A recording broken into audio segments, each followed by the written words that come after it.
Baik, Assalamualaikum warahmatullahi wabarakatuh. Selamat siang kawan-kawan. Jadi kita pertemuan kali ini akan membahas mengenai big data ya.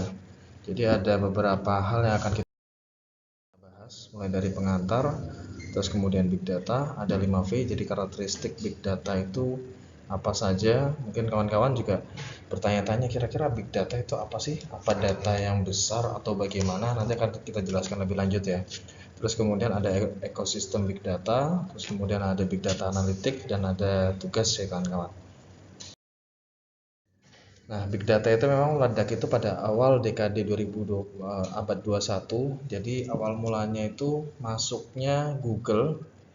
Dia membuat sistem pencarian jadi 1999, terus kemudian 2000 itu mulai meledak, mulai banyak data yang dibutuhkan dan ditransfer dalam bentuk paket data yang lumayan besar. Dan beberapa perusahaan-perusahaan online dan startup misalkan Google, Amazon, eBay ini memang kan pemain lama ya kan kawan. Terus kemudian LinkedIn, Facebook itu dibangun dari data yang besar.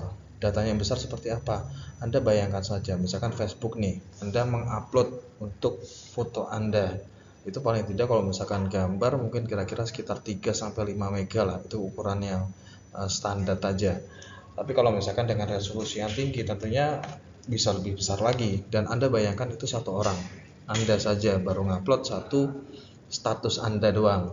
Tapi bisa jadi ada pengguna, mungkin kalau misalkan kita kira-kira ya, itu hampir sekitar 70% orang menggunakan media internet, dan hampir 30%-nya dari populasi tersebut alias ya bisa dibilang sekitar 2,1 miliar kemungkinan mungkin menggunakan Facebook, Google dan sebagainya.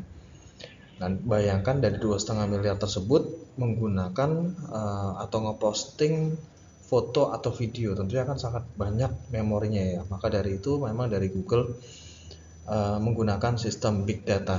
Jadi dari segala macam data atau postingan Anda ataupun data-data, misalkan Anda pernah lihat sekarang kan sistemnya kalau di apa lalu lintas itu menggunakan CCTV ya. Anda bayangkan video 1 menit itu mungkin kira-kira sekitar 3 sampai 20 megaan. Itu baru 1 menit ya kawan-kawan.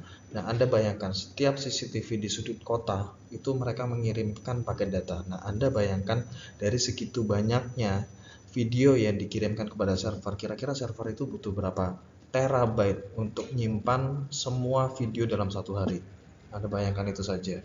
Nah, tentunya dari data yang sangat besar itu akan mempengaruhi banyak hal. Karena gini kawan-kawan, kalau misalkan Anda atau kita berbicara mengenai big data ya, kalau misalkan mereka mengirimkan untuk foto atau video, ataupun dari DLAJ ataupun Polantas misalkan mengirimkan untuk data CCTV, terus datanya buat apa? Nah, itu kan permasalahannya. Nah, dengan big data ini kita menggunakan data-data tersebut untuk mengambil sebuah keputusan. Intinya ada artificial intelligence. Artificial intelligence itu maksudnya kecerdasan secara secara AI ya, kecerdasan buatan, dan itu menggunakan teknologi informasi untuk merangkum kira-kira dari banyak data tersebut bagaimana kita mengambil sebuah keputusan. Nah, ada banyak beberapa bidang yang menggunakan AI ataupun big data tersebut ya, atau artificial intelligence ya, baik dari medis, baik industri, baik ekonomi, perbankan dan sebagainya. Contoh lagi, misalkan di dunia manufaktur, Anda bayangkan dari masing-masing mesin, misalkan mesin di line produksi, karena produksi itu kan biasanya dibagi menjadi line-line produksi. Ada berapa line produksi? Ada 5. Misalkan kayu deh, kayu mulai dari kayu gelondongannya, terus kemudian masuk ke line 1. Line satunya apa? Misalkan pemotongan. Dari pemotongan terus bagaimana? Terus biasanya pencetakan. Dari pencetakan bagaimana? Penghalusan. Terus kemudian masuk ke line 4. Biasanya ada finishing dan sebagainya. Itu kan line produksi banyak, dan dari line produksi tersebut mereka punya mesinnya itu banyak, dan setiap mesinnya itu mengirimkan ke komputer si bagian produksi. Itu baru satu perusahaan ya kawan-kawan, kita nggak usah ngomongin besar. Di satu perusahaan, bayangkan setiap detiknya, setiap menit, setiap harinya, dari masing-masing mesin tersebut itu mengirimkan data ke server database si bagian produksi. Seberapa besar? Seperti itu ya kawan-kawan ya.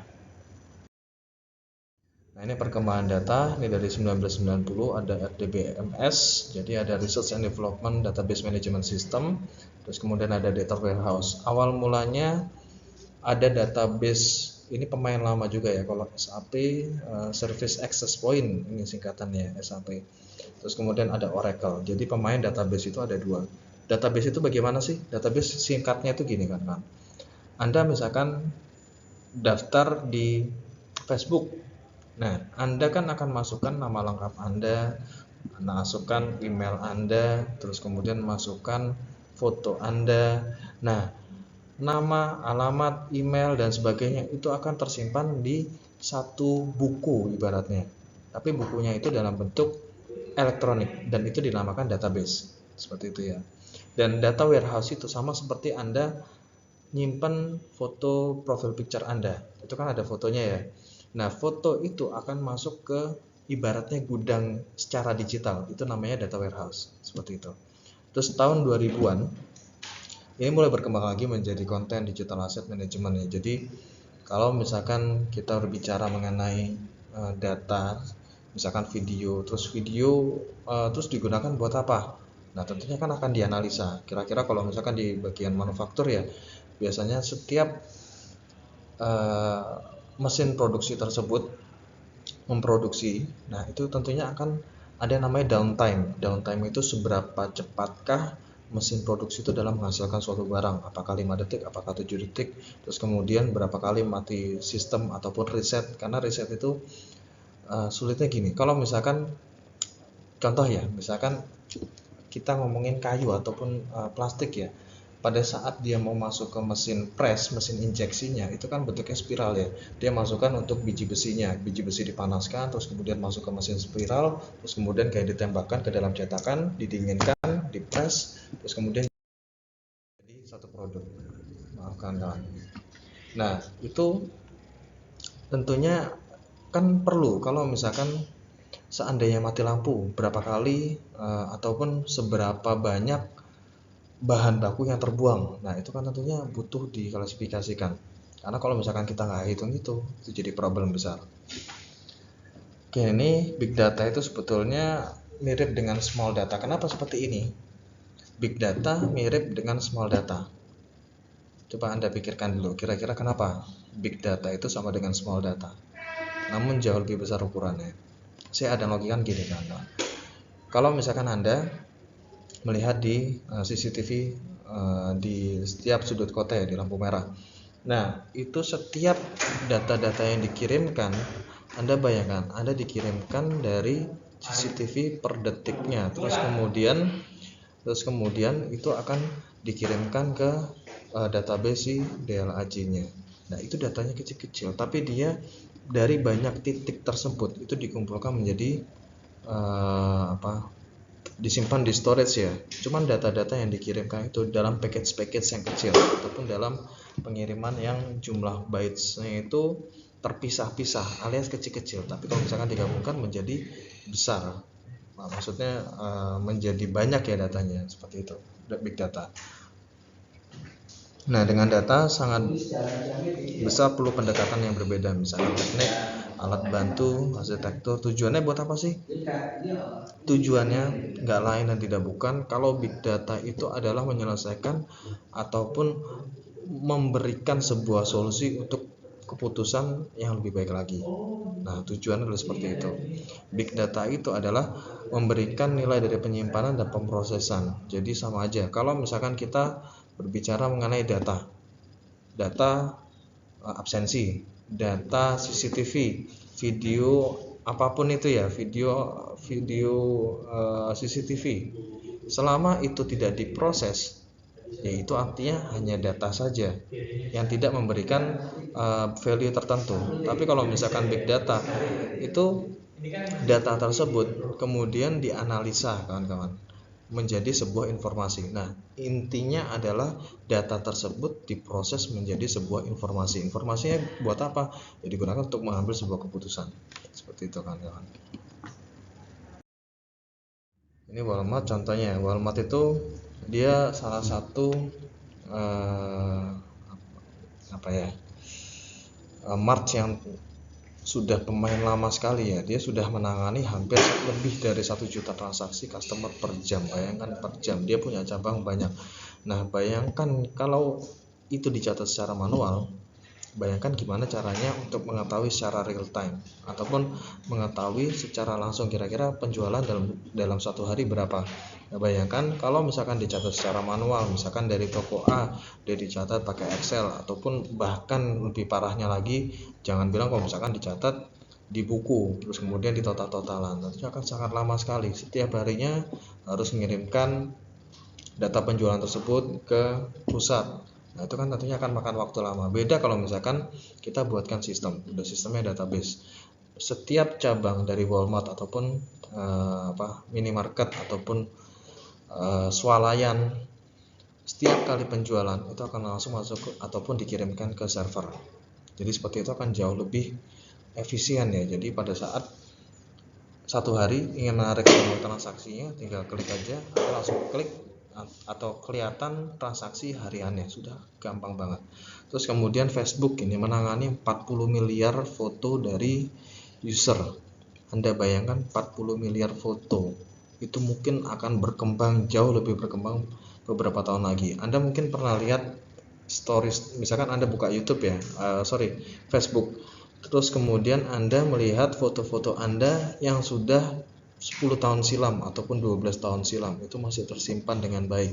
Nah bayangkan dari mulai tahun, saya lupa, antara 2005 mungkin ya, 2005 atau 2000 berapa itu Facebook ya, sampai sekarang jumlah fotonya itu luar biasa banyak sekali. Belum video, sekarang video pun juga si Facebook sudah ada story atau reels ya, dia dalam bentuk video ya. Terus kemudian ada coding economy, itu awal mulanya memerlukan proses selama 10 tahun. Bayangkan sebuah database dari manusia, dari segi wajah, dari segi sudut jari, dari segi foto, dari segi nama, itu awal mulanya itu baru bisa diklasifikasikan dan diproses menjadi sebuah informasi itu dulu 10 tahun. Sekarang cuma 1 minggu. Bahkan nanti ke depannya pun juga akan jauh lebih cepat lagi, kawan-kawan. Ini big data, ini kawan-kawan yang mungkin akan saya skip dulu. Nah, kenapa belajar analisis big data? Jadi seperti yang tadi saya bilang, jadi big data itu sangat penting sekali. Anda punya data sebanyak apapun, apabila Anda tidak tahu cara memprosesnya, itu hanya sekedar data aja, bukan informasi. Sedangkan yang kita butuhkan adalah informasi. Informasi buat apa? Untuk mengambil sebuah keputusan. Ya, dari sisi manajerial, kalau misalkan dari sisi pemerintah, mereka bisa mengambil kebijakan, ataupun kalau misalkan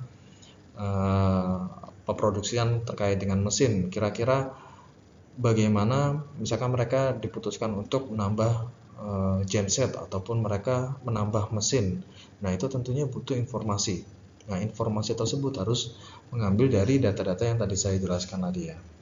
Terus kemudian ada ketersediaan sumber data baru, terus kemudian peluang analitis yang jauh lebih kompleks. Apalagi sekarang mungkin kawan-kawan pernah nonton film Fast to Furious, saya lupa ya, Fast to Furious 10 atau Fast to Furious 9 ya, yang dia tentang artificial intelligence. Jadi di situ filmnya Anda cukup butuh waktu beberapa detik saja untuk menemukan orang.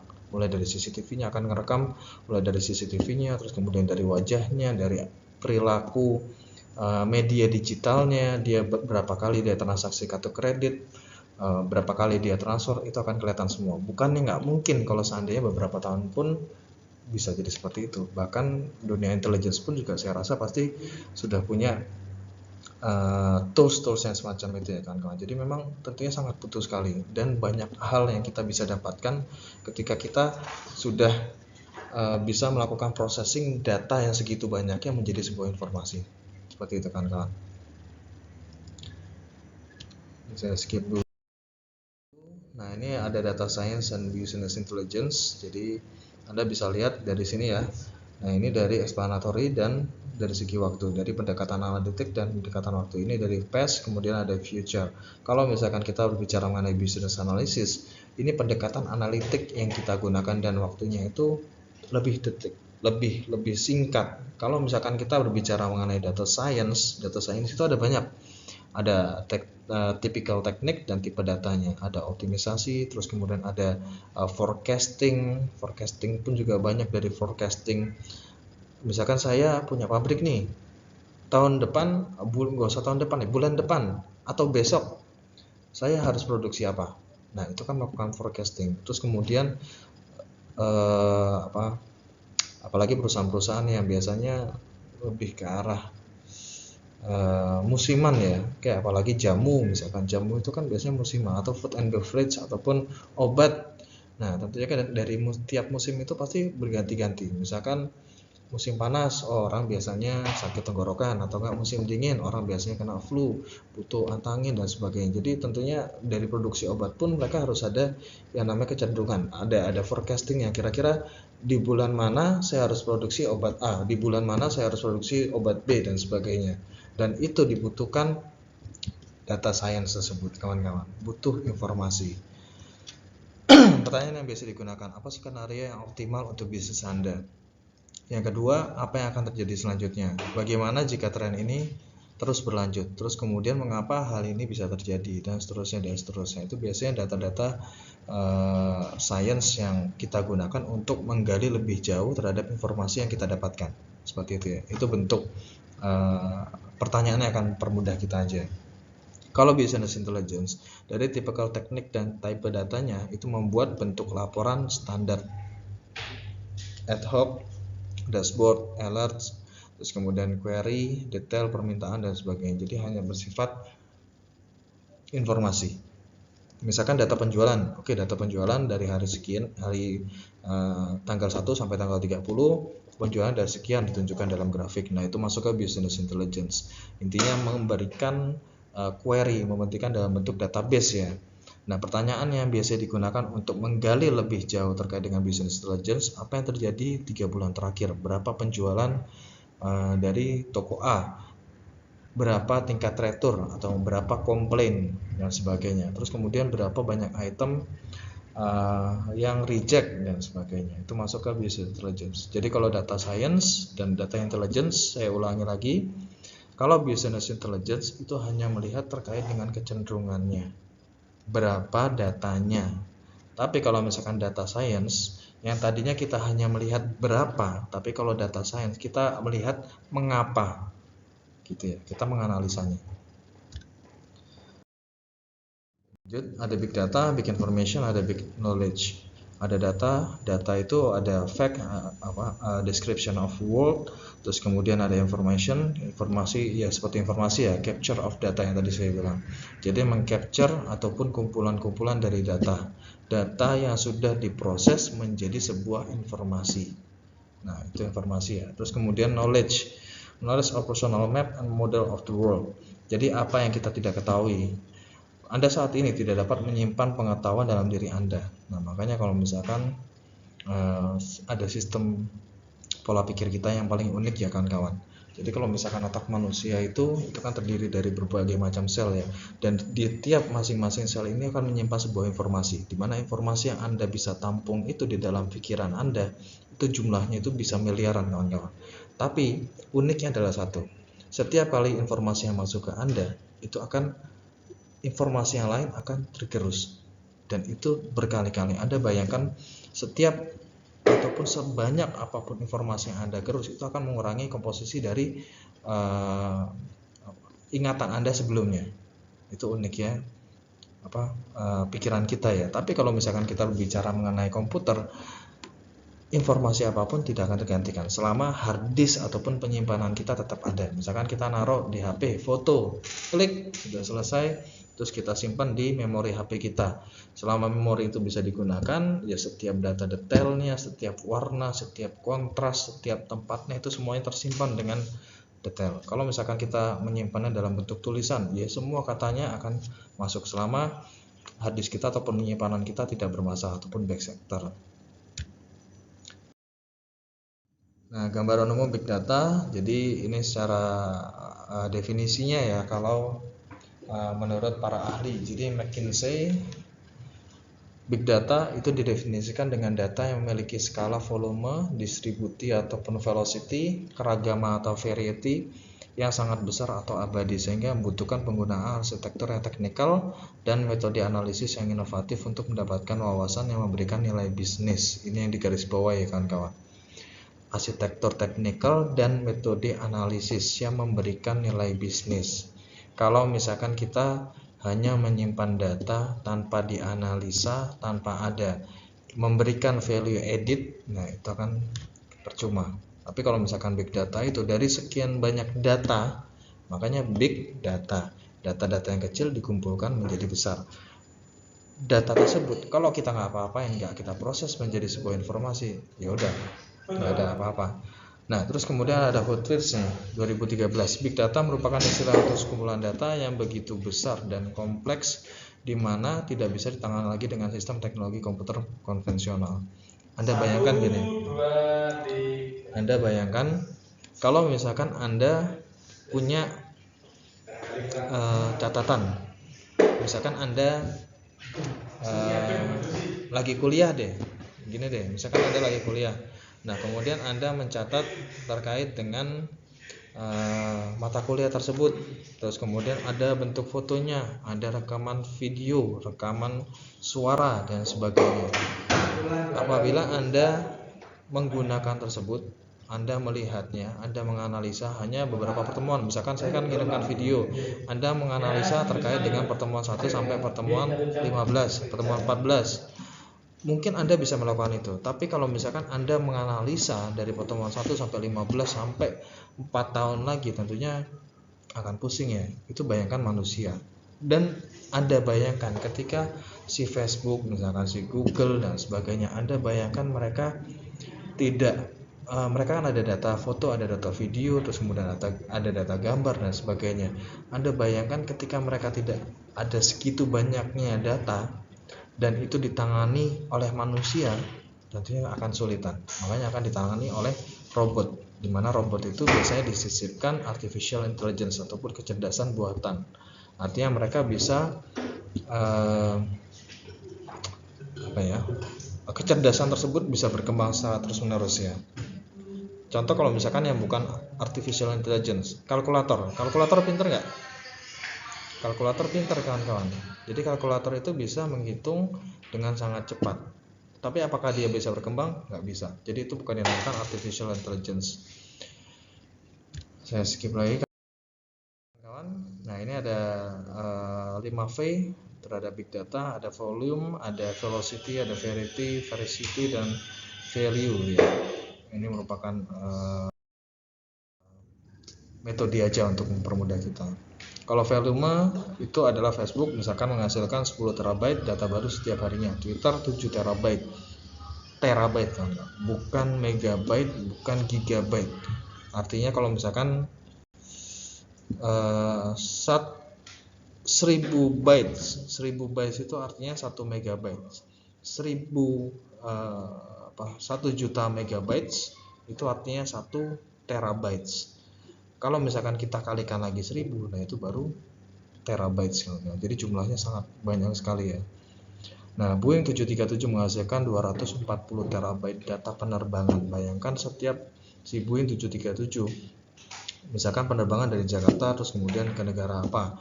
Nah, itu kan setiap paket data yang dikirimkan mulai dari jarak, informasi, kecepatan, terus kemudian ada suhu, kondisi mesin dan sebagainya. Itu kan semuanya data semua dikirimkan ke server. Bayangkan dari setiap kali penerbangan yang dikirimkan datanya, apalagi kompleks ya. Itu tentunya akan kompleks ya kawan-kawan.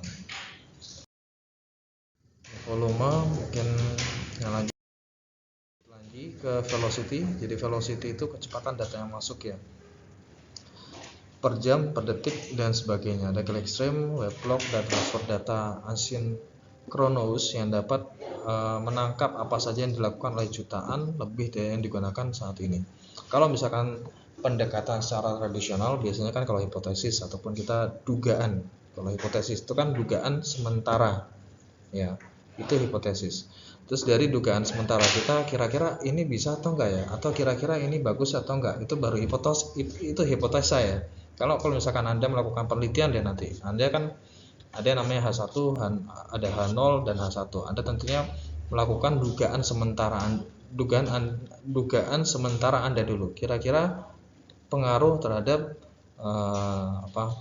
minat beli dengan penjualan masuk nggak sih? Itu kan ibaratnya membuat hipotesa ya, membuat dugaan sementara. Dari dugaan sementara tersebut Anda melakukan rumusan masalah itu seperti question. Anda melakukan pertanyaan. Terus kemudian dari data-data tersebut, dari pertanyaan tersebut dikumpulkan, atau Anda mengumpulkan sebuah data-data untuk menunjang dugaan Anda. Nah, makanya kalau misalkan Anda nanti semester 8 ya, Anda melakukan skripsi, tentunya Anda juga harus dikumpulkan misalkan penelitian terdahulu, terus kemudian ada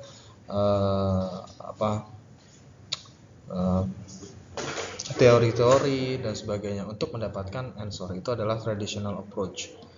Tapi kalau misalkan Anda berbicara mengenai ini ya, big data approach, itu kita berangkatnya itu bukan dari hipotesis.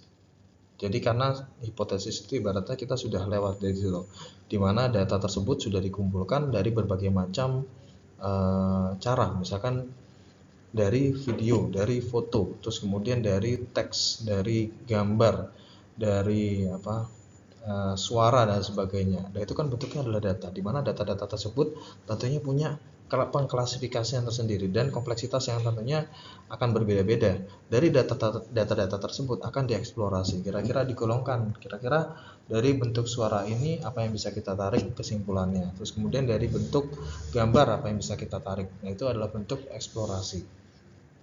Setelah kita membagi-baginya, kita mengeksplorasinya, data suara, data video dan sebagainya, ataupun data penjualan, data absensi, data apapun itu, baru kita melihat untuk korelasinya. Kira-kira misalkan contoh, misalkan seperti ini, misalkan di bagian produksi, oh ternyata pada saat saya produksi ada banyak barang yang melakukan reject, ataupun barang yang rusak. Nah, tentunya kita akan lihat lagi nih, kira-kira dari bahan bakunya itu, kalau di dunia industri biasanya beda-beda ya. Kalau kita berbicara mengenai barang-barang kimia, itu biasanya mereka ada LOA, letter of acceptances.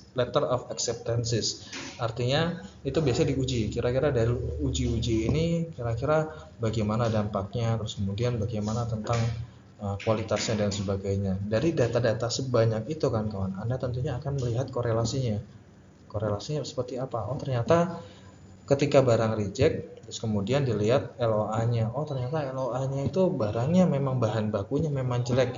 Kemudian dilihat dari database bahan baku ataupun gudang penerimaan bahan baku. Biasanya gudang itu ada 3 ya kawan-kawan. Kalau di bagian di manufaktur ya, ada gudang penerimaan bahan baku, ada gudang finished good, kemudian ada gudang gudang packing. Jadi ada 3 itu ya. Atau biasanya lebih banyak lagi, ada gudang sementara, gudang bahkan namanya pun juga aneh-aneh ya. Di tiap perusahaan biasanya suka berbeda-beda namanya. Terus kemudian baru menghasilkan dari korelasi tersebut sudah ditetapkan. Nah, dari hasil tersebut akan menghasilkan sebuah insight ataupun kesimpulan. Kira-kira dari data-data sekian banyak, misalkan dari produksi, oh ternyata bahan bakunya itu banyak yang reject karena kita melihat dari LOA-nya barang-barang itu tidak sesuai dengan spesifikasi kita. Terus bagaimana? Nah, insight-nya itu artinya kita harus mencari terkait dengan bahan baku yang lain yang menurut spesifikasinya dari bahan-bahan seperti ini. Contohnya seperti itu ya. Terus kemudian ada variety itu biasanya macam-macam data. Mungkin tadi sudah saya jelaskan ya, ada terstruktur, ada semi terstruktur maupun data yang tidak terstruktur. Jadi kalau misalkan kita berbicara mengenai suara ataupun data yang sifatnya itu sudah terpackage dengan baik, artinya misalkan video tentang misalkan dia artinya video, suara dan sebagainya itu sudah terpackage, sudah lengkap. Tapi kalau misalkan semi terstruktur itu biasanya gabungan, misalkan kayak contohnya itu Saya jelaskan contohnya kayak semi terstruktur dan tidak terstruktur ya. Contohnya seperti ini. Misalkan Anda punya data pelanggaran untuk mobil nih. Mobil kan biasanya ada pelanggarannya ya, dilihat dari CCTV. Nah, kalau zaman dulu itu masih ada polisi yang bisa memberikan surat tilang. Nah, bayangkan kita harus mencocokkan dari data-data surat tilang, di mana surat tilang itu jatuhnya lebih semi terstruktur dan tidak terstruktur dibandingkan dengan data CCTV yang sudah terstruktur. Nah, itu antara combine tersebut itu menjadikan sebuah semi terstruktur datanya. Jadi datanya itu tidak full kita bisa menggunakannya, alias kita harus menganalisa lebih lanjut. Bahasa mudanya seperti itu ya. Jadi kalau terstruktur artinya itu sudah bisa kita analisa langsung. Tapi kalau misalkan semi struktur ataupun tidak terstruktur, kita butuh data tambahan lagi untuk menangkap kira-kira informasi apa yang bisa kita gunakan dari data tersebut. Terus tampilan data semakin bagus, semakin komprehensif, semakin lengkap, tentunya semakin berat dan menyeluruh juga ya, semakin bagus juga. Kalau misalkan big data, semakin banyak jumlah data, semakin banyak variasinya, tentunya akan jauh lebih bagus. Ini veracity, ini ketidakpastian akan data. Jadi business process itu akan rawan terhadap kesalahan. Business process itu biasanya kalau di beberapa perusahaan itu banyak sekali ya business process. Ada yang bilang itu modeling process, ada yang bilang proses model dan sebagainya, itu ada banyak ya. Jadi proses model itu sebetulnya dirancang untuk melihat kira-kira di satu organisasi bagaimana sih cara kerjanya dari masing-masing departemen. Misalkan contoh ada pesanan masuk di sebuah perusahaan, misalkan perusahaan pulpen deh, ada perusahaan pulpen. Nah, pulpen itu ketika mendapatkan customer, saya ada mau beli pesanan pulpen. Nah, mereka harus kirimkan PO, misalkan purchase order, terus kemudian masuk ke dalam bagian si sales, terus kemudian si sales kembali mengirimkan untuk sales ordernya. Terus dari sales order itu akan mengirimkan sales order tersebut ke bagian produksi ataupun bagian PPIC. Terus kemudian dari bagian PPIC tersebut akan mengirimkan ke bagian produksi untuk dikirimkan, terus kemudian dan sebagainya. Jadi Anda bayangkan itu kan ada rangkaian aktivitas ya, di mana rangkaian aktivitas tersebut digunakan agar si orang ataupun karyawan yang menjalankan untuk job desk-nya itu tidak mengalami kesalahan atau tidak melakukan kesalahan. Nah, rawannya kalau big data itu ketika kita sudah terapkan untuk bisnis prosesnya, nah banyak human error. Nah, dari human error itu yang tentunya akan menyulitkan untuk memproses datanya dan sebagainya. Terus kemudian bagaimana suatu data dapat dipercaya, mengingat keadaan sumbernya, mengelola data mana yang benar dan mana yang salah. Ini itu tentunya bisa diklasifikasikan lebih lanjut ya dalam sebuah program ya. Mungkin kawan-kawan tentunya Anda sudah belajar untuk programming, tentunya Anda juga belajar untuk kira-kira bagaimana membuat login, kira-kira bagaimana kalau kondisinya begini, bagaimana. Nah, itu tentunya untuk mengolah mana yang benar, mana yang salah, terus kemudian membuat sebuah kondisional seperti itu tentunya akan bisa Anda bayangkan ketika Anda kemarin kan sudah dapat untuk pelajaran programming. Terus kemudian ada value juga sama. Jadi data yang kecil itu bukan berarti datanya itu nggak penting. Bisa jadi karena ukuran penting dan tidak pentingnya itu bagaimana cara kita untuk mengelolanya. Kalau misalkan data tersebut